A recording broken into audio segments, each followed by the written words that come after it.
আসসালামু আলাইকুম। আমন্ত্রণ জানাচ্ছি আজকে খুব সুন্দর দারুণ একটি দৃশ্য দেখার জন্য।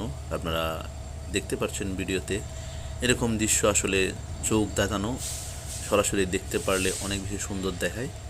দেখতে পাচ্ছেন চট্টগ্রামের বিখ্যাত কালুরঘাট ব্রিজের উপর দিয়ে ট্রেন যাচ্ছে, যেটি পর্যটন এক্সপ্রেস ঢাকা থেকে কক্সবাজারের উদ্দেশ্যে যাচ্ছে। এটি এই ব্রিজ পার হওয়ার সময় ট্রেনের যে স্পিড সেটি খুবই কম ছিল, স্লো করে যাওয়া হয়েছিল, কারণ ব্রিজটা যেহেতু বেশি দিন হয় নাই, এটার উপর দিয়ে ট্রেন চলাচল শুরু হয়েছে। এবং এই ব্রিজটি খুবই পুরানো একটি ব্রিজ, যেটি ব্রিটিশদের হাতে নির্মিত, ব্রিটিশরা নির্মাণ করেছিলেন। সেই ব্রিজ এখনও কিন্তু টিকে আছে, খুব ভালোভাবে টিকে আছে। একসময় এই ব্রিজের উপর দিয়ে গাড়ি চলাচল করতো, মানুষ হাঁটাচলা করতো, বলখালির মানুষ এই ব্রিজ দিয়ে শহরের সাথে যাতায়াত করতো এবং তাদের খুবই গুরুত্বপূর্ণ একটি ব্রিজ এটি।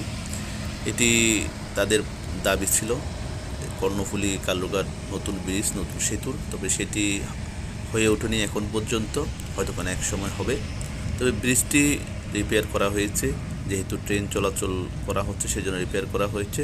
ট্রেন চলাচল শুরু হওয়ার পর সারা বাংলাদেশ তথা চট্টগ্রাম, ঢাকা থেকে মানুষ আনন্দ উল্লাস করে এই ব্রিজের উপর দিয়ে কক্সবাজার যায়।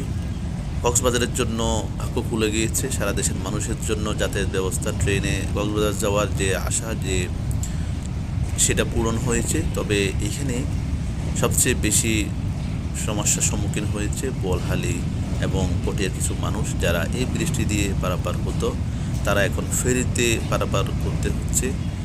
তারা সবচেয়ে বেশি ক্ষতিগ্রস্ত হয়েছে।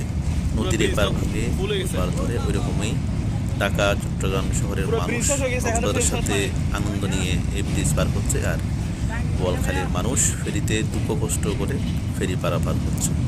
তো এটাই স্বাভাবিক, কিছু কিছু ছাড় দিতে হয়। হয়তো কোনো এক সময় এটি নতুন একটি ব্রিজ এখানে হবে, কালুরঘাট সেতু হবে, তাদের প্রাণের দাবি সেটি পূরণ হবে। তো এই সুন্দর দৃশ্যটি আশা করছি আপনাদের ভালো লেগেছে। ব্রিজের উপর দিয়ে ট্রেন যাওয়া, অনেক বড় ট্রেন। ভিডিওটি ভালো লাগলে শেয়ার করুন।